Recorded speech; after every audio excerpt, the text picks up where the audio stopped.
Zack Snyder is at it again. He's posted yet another Snyderverse picture on his Instagram, marking 500k followers in just 2 months on the platform.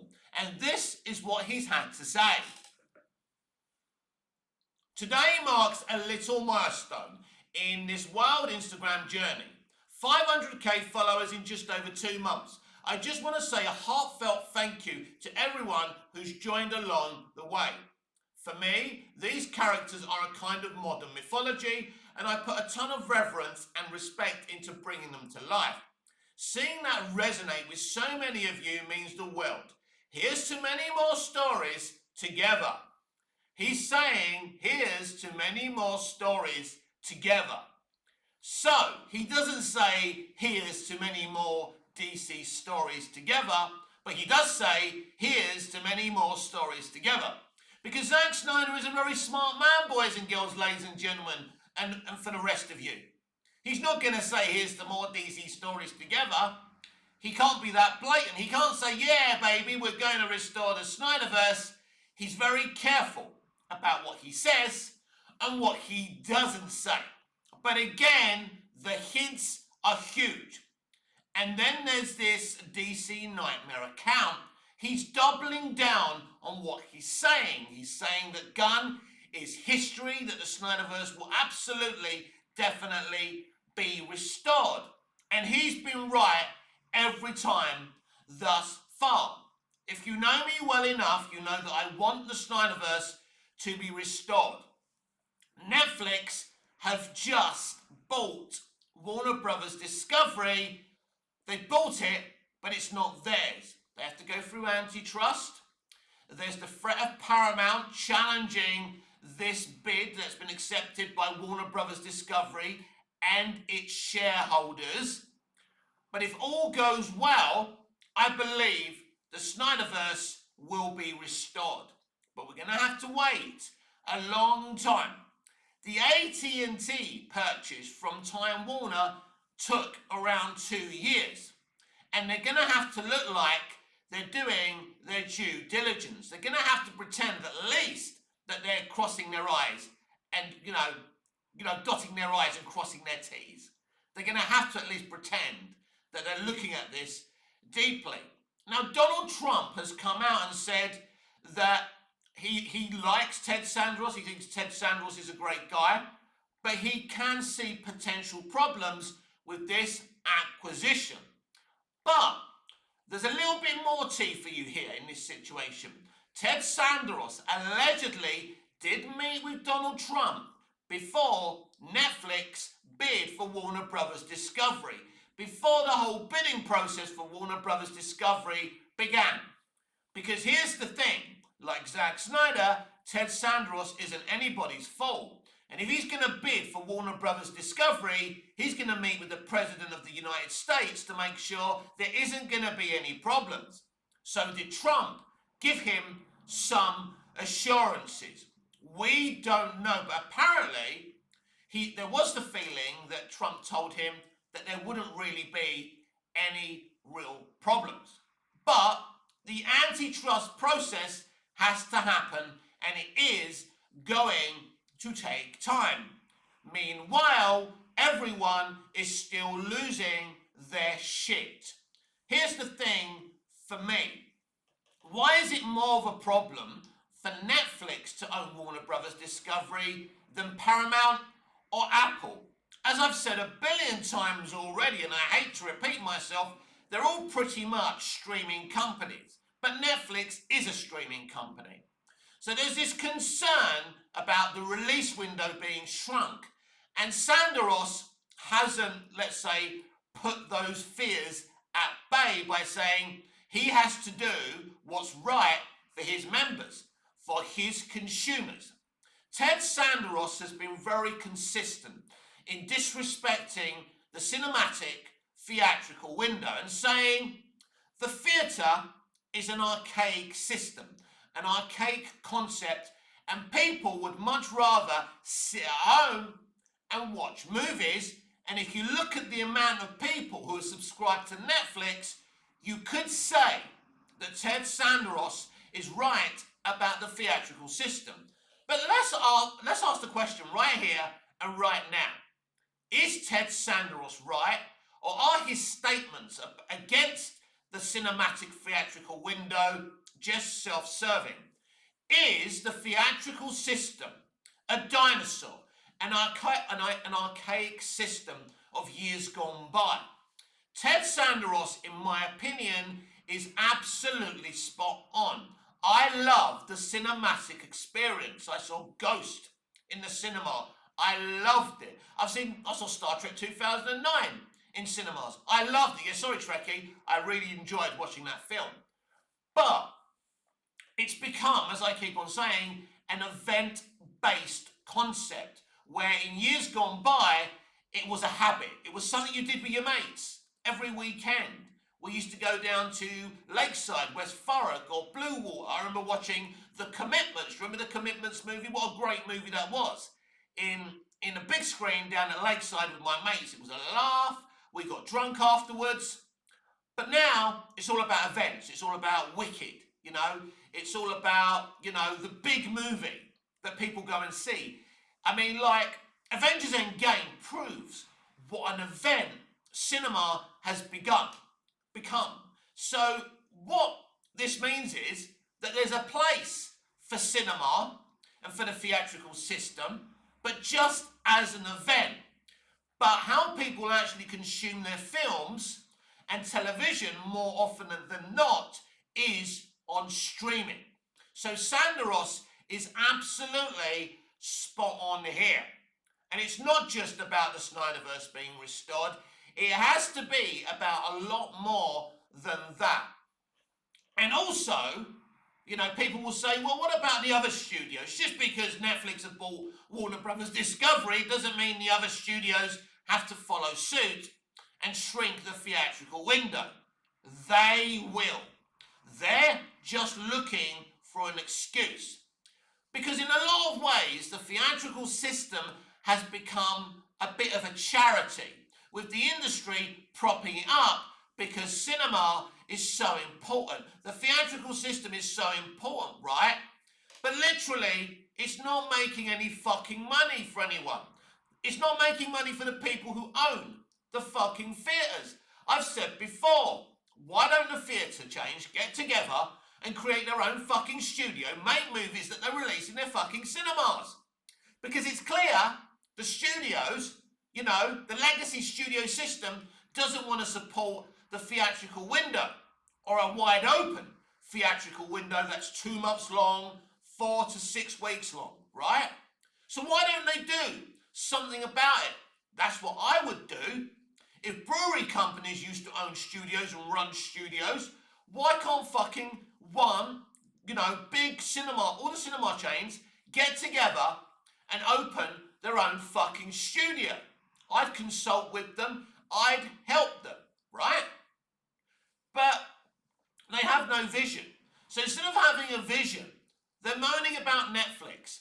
Netflix didn't kill cinema. Cinema's been fucking dead for a long time. I'll repeat myself. Back in the days when they were releasing Harry Potter movies and Lord of the Rings movies, in between, they had fucking rom-coms, middle of the road fucking rom-coms. Cinema has been dead for a long time. And all their best cinematographers, their best crew members and people on sets were going and making 24, Alias, Lost, Prison Break. These are facts. They devalued the theatrical system a long time ago. It doesn't matter how shitty the toilets are in a movie theatre. It doesn't matter how expensive the tickets or the confectionaries are. If you're projecting good stuff, good shit on the screen, people will still go. And Netflix is irrelevant. Netflix is just a service. From what I see from this Netflix deal, it's not illegal, and I don't believe it's unfair competition. Look, if I've got more money than you, this is the world we live in. If I've got more money than you, I can buy a 75-inch big TV. I'm obsessed, right, with those TVs. And 6 PlayStation 5s. I can buy the best soundbar. And I can buy whatever I want, but you can't. It may not seem fair, but that's the capitalist world we fucking live in. If a multi-trillion-dollar company like Netflix wants to buy Warner Brothers Discovery, a company that has to be bought by someone or there will not be no Warner Brothers, someone has to fucking buy it. And whoever buys it is going to have kind of a moderate, unfair advantage. So if Netflix don't buy it, someone else is going to buy it and have an unfair advantage. But you don't want Netflix to have it because you think they're going to kill cinema. When cinema's already dead, it's an event-based platform. It should always exist. But you can't prop up a dying system. People, predominantly want to watch their stuff at home, and it's as simple as that. Stop fucking blaming Netflix for that situation. But I did mention something that Sanderos, is it Sanderos? I forgot how you pronounce his name. I think it's not Sanderos, it's another way of pronouncing it, but I'm going to call him fucking Ted Sanderos, end of fucking story. But anyway, there was another interesting little story, a quote from him.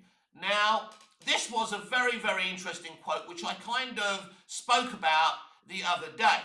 So, here's his name. This is how you say his fucking name. Sarandos, right? I'm going to keep on forgetting. I'm crap with names. Netflix co-CEO Ted Sarandos says DC should make more TV projects like The Penguin. I spoke about this the other day. You should think about ways that you can explore all these IP universes beyond that of just making tentpole movies.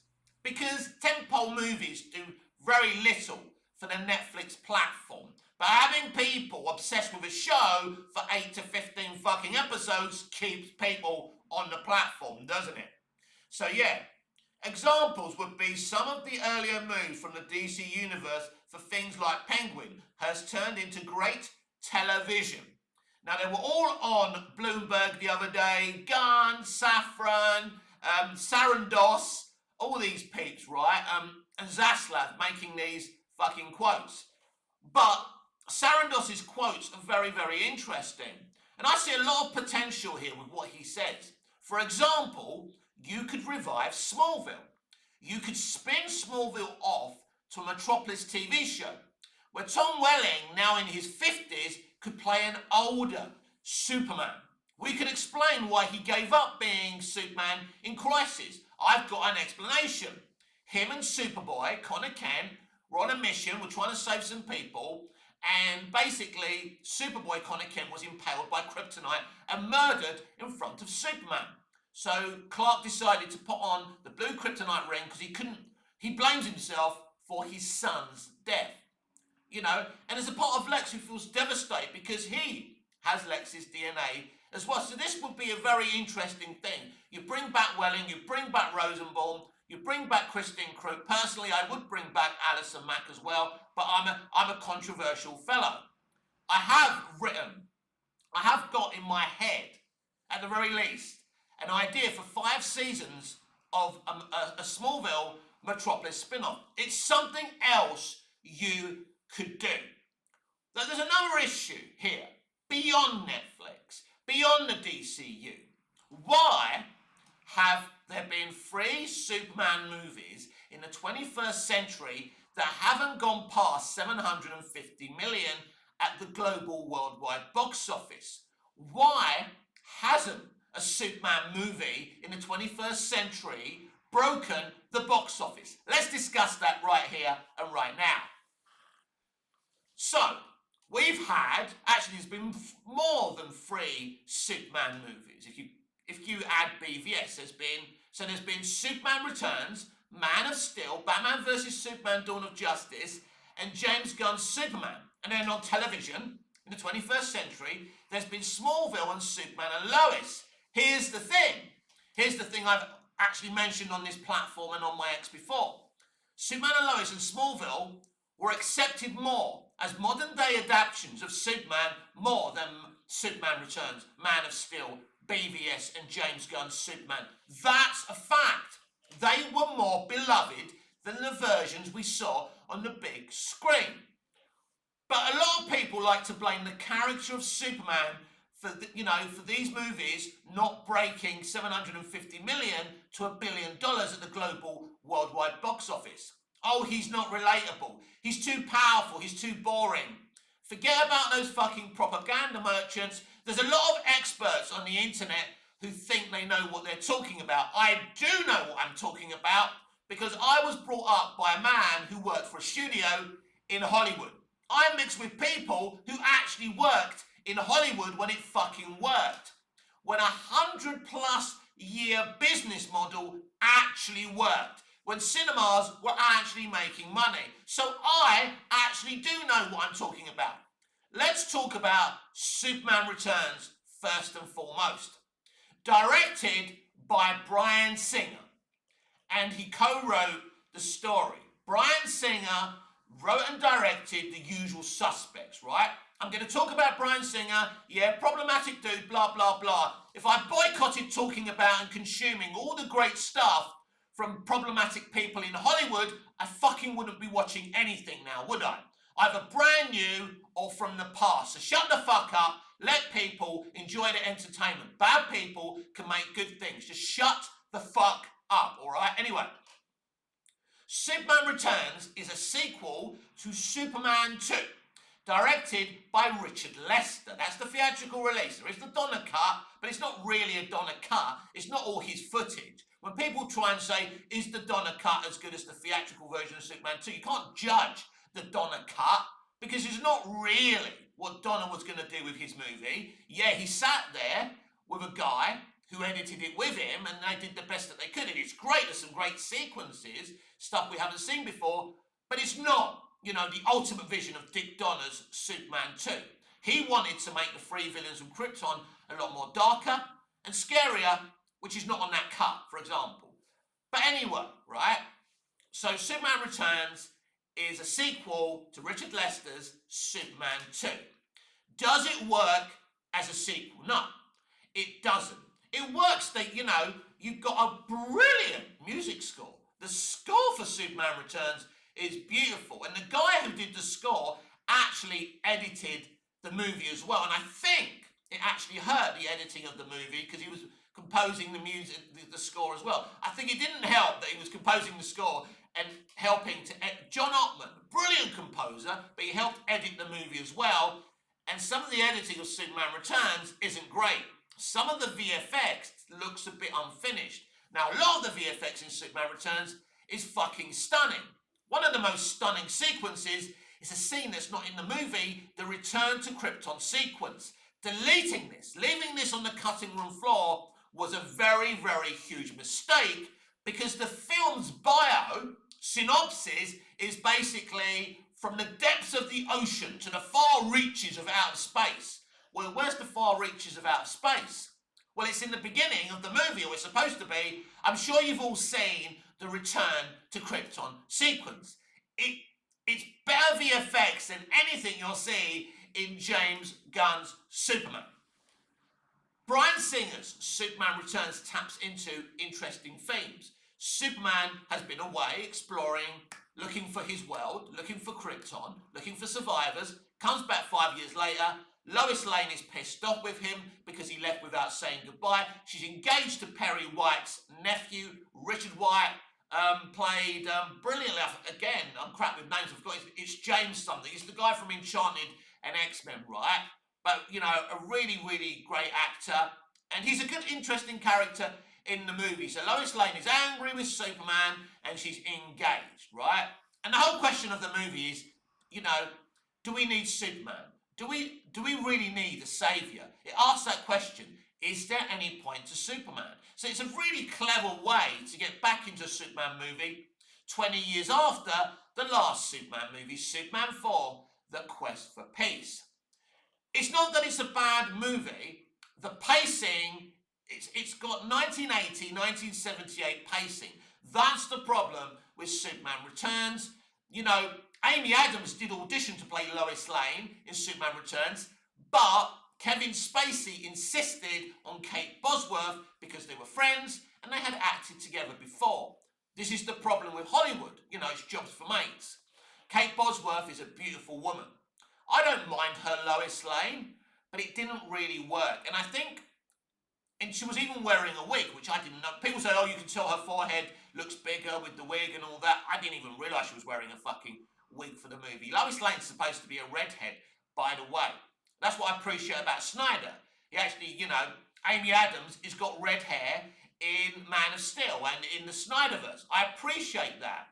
And I think is Erica Durant's got red hair in Smallville? I can't remember. But the idea of the dark brown hair that Margot Kidder's got, that's just because Margot Kidder had dark brown hair, and some have kind of made the assumption that's Lois Lane's natural hair colour. You can't blame Kate Bosworth, right?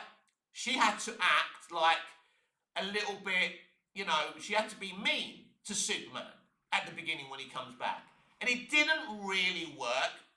The screen chemistry between Bosworth and Ralph wasn't great, and it simply didn't work. It's a slow-paced movie. Superman Returns is a movie of great moments. The bullet in the eye, fantastic. The lifting up of New Krypton, fantastic.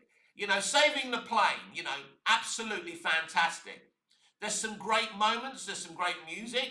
The moment when, Superman takes Lois above the earth and says, "What can you hear?" And she goes, "Well, I can't hear anything." And he goes, "Well, I hear everything. You say the world doesn't need a saviour, but I keep on hearing people crying out for one." It's a beautiful moment, beautifully performed by Brandon Routh. Brandon Routh has great qualities as an actor. So the movie, because of its slow pacedness, because of its lack of action, and it's actually trying to tell a good story, it didn't attract many people to the cinema. Some critics loved it, some critics just thought it was mid, and some critics hated it. There was this kind of mixed response to it. It wasn't a divisive movie, it was just that people weren't that interested in going to see this Superman movie. It didn't even make $400 million at the global worldwide box office, but it was greenlit for a sequel called Superman Man of Steel, and that's why Man of Steel is called Man of Steel. It was going to be about Brainiac. It was about Brainiac coming to the Earth and Superman showing Brainiac around as a fellow alien, but then the relationship falls apart because Brainiac says, "Why haven't you conquered this planet?" Brainiac wants it as part of his collection. And then what happens is he disguises himself as Superman's son Jason. Superman kills Jason by mistake, thinking he's killing Brainiac. And then obviously it's a Wrath of Khan. Brian Singer explained it as a Wrath of Khan movie. I will always regret that movie was never made. So then there's that. Then there's Zack Snyder's Man of Steel. Why didn't Zack Snyder's Man of Steel reach $750 to $1 billion? It's not because of a lack of quality, because WB shit themselves from the criticisms of Superman Returns being called too boring, having a slow pace, not having enough action. They gave Zack Snyder one instruction: fast-paced, lots of action, lots of destruction, lots of explosions. So Zack did it. That's why the movie has so many explosions, so much action, is so fast-paced. It's because what WB wanted from Snyder. But people just blame Snyder for that. Personally, I fucking love Man of Steel. But why didn't Man of Steel make the money it should have done? Well, it's a divisive movie. Having Superman break somebody's neck simply didn't work, right? They had David Goyer. David Goyer had this idea to give Superman no choice, that he had to kill. David Goyer was obsessed with Superman killing by not having a choice, by bringing him down to our level, because he felt that would make him more relatable. And I've said a billion times before, if you're going to do that, and I don't think you should do that, I wasn't offended by it. I thought it was a very compelling moment, beautifully shot by Snyder. But if you're going to do that, when he's talking to his mother at his father's gravestone, you've got to hear Superman say, "I know what it's like to kill now. I never want to feel that way again." If there's that admittance, if there's that moment within the film, instead of we go from, Superman breaking a man's neck to him, trying to, throw the satellite at the colonel or the general or whatever, right? And then the dame going, "I think he's kind of hot." And, and then we go to the Welcome to the Planet thing, which I love, but there's no resolution, there's no discussion about the moment Superman killed someone. Something that's always been against Superman's morality. They did it, skipped over it, and Superman didn't want to discuss it. It's an interesting thing yesterday. I was watching the commentary for Who Framed Roger Rabbit.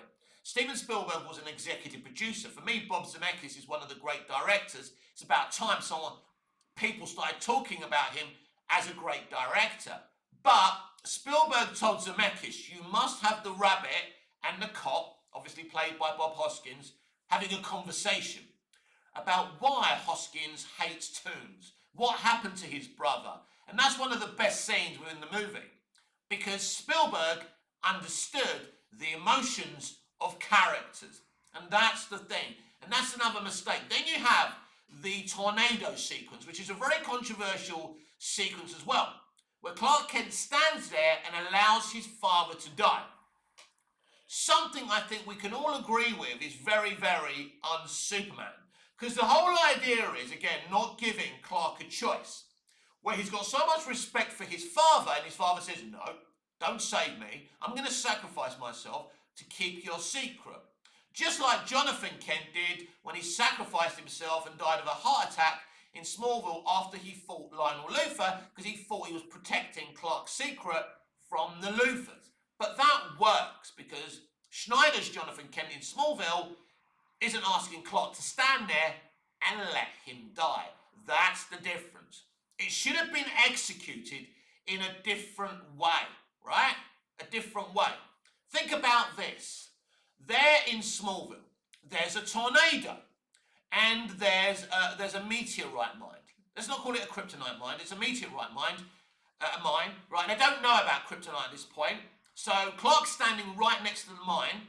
There's a tornado. He's weakened, and Jonathan goes back, gets the dog and all of that. Same situation, but because Clark's been weakened by kryptonite, he can't save his father, and he has to watch his father die. Now, even though it's not about what Goya wanted it to be about, which is basically Clark listening to his dad and all of that, but the problem is, you can't have Clark Kent, Superman. As much as I love the tornado sequence, I get what Goya's trying to do, and I appreciate it.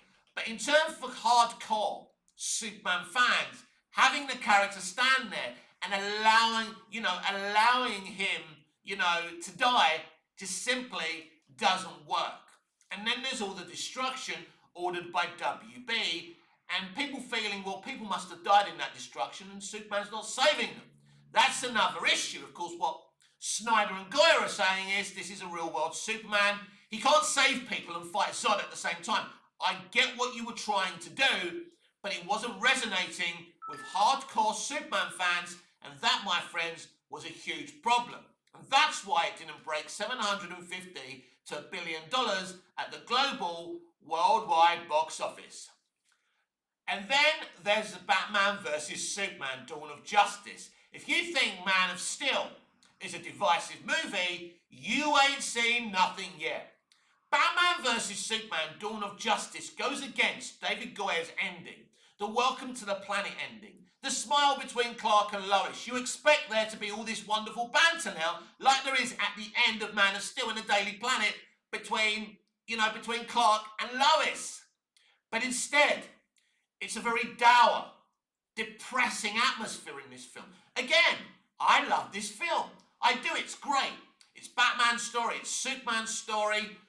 But when you're in a Daily Planet, there's nothing like this banter between Clark and Lois we were promised at the end of Man of Steel. Why? Because that was David S. Goya's vision. They fired David S. Goya because Man of Steel didn't bring the money they wanted it to make. Brought back Snyder. Snyder wanted Affleck to play Batman, and Affleck wanted Chris Terrio to rewrite the screenplay, which was originally going to be from Man of Steel 2. Terrio did not like Goya's Man of Steel 2 screenplay. They changed it and worked with Snyder, and it became Batman vs. Superman. Batman vs. Superman doubles down with all the issues hardcore Superman fans had with Man of Steel. Not only that, Batman kills in Batman vs. Superman Dawn of Justice. Again, real world Superman, real world Batman, it doesn't matter to me personally. But again, to hardcore Batman movie fans or Batman fans in general, it does matter. Now, this film opened up to a record opening, but then had a huge drop-off in the second weekend. Ended up making just under 900 million. People say, well, that's good, right? No, Batman vs. Superman Dawn of Justice was projected by the studio to cross around $2 billion. Force Awakens money. They put Batman and Superman and gave Snyder all that huge budget for a reason. So it failed their expectations. And then we come to Justice League, Snyder being driven out, blah-de-blah-de-blah. One of the worst decisions made in the history of cinema and the studio system was to recycle Zack Snyder's Justice League movie into Justice League. Then we come to James Gunn's Superman. A movie that's just made because they want to make a Superman movie and launch a brand new franchise. James Gunn's Superman simply doesn't work. It just doesn't work. There's some interesting themes there that he's stolen from Snyder and Dick Donner, but as a film, it simply doesn't work. Kindness is punk rock. Kindness! Superman's about kindness. Let's bash everyone over the head saying the word kindness every 5 minutes. Bang, bang, bang. Superman's kind. Superman's kind. He wears a bright suit now. He wears his pants over his tights. Yeah. This is the real Superman. Blah blah blah. Kindness. Kindness is punk rock. Blah blah blah blah blah. Because he didn't have a clue how to make a Superman movie. He knew he didn't have a clue in how to make a Superman movie. This movie simply doesn't work. It made 660 million in the worldwide box office, global box office. Was that good? First of all, it was better than the other MCU movies were able to reach this year, but then there's profitability. It made 100 million profit according to the studio, if you believe them or not, and Access Media. But no one gives you a budget of nearly 400 million for marketing and a production budget so you can bring back 100 million. Now, a profit is a profit. 100 million is 100 million. But that's not why you make a Superman movie. At the end of the day, it wasn't a controversial movie, it wasn't a divisive movie, but it also wasn't a beloved movie. What does this mean? That the reality is that Dick Donner's Superman 78 is still the most successful, beloved Superman film ever made. It's as simple as that. Because Dick Donner's idea to stick to the basics, to keep Superman clean, was the right move. And in the 70s, after Watergate and Vietnam, and with the whole world looking down at the nose at America, it was the best way to go. It reinvigorated the reputation of America around the world and reinvigorated the box office at Hollywood. That's exactly what James Gunn's Superman needed to be. But James Gunn was the wrong writer-director to make a Superman movie. I hope that someone like Guillermo del Toro at Netflix or someone along those lines gets to make a Superman film. Now Superman is owned by Netflix, because as I keep on saying, I want to see one last great Superman movie before I meet my fucking maker. Because at this moment in time, Superman and Lois, Superman played by Tyler Hoechlin, should I say, is the last great Superman adaptation.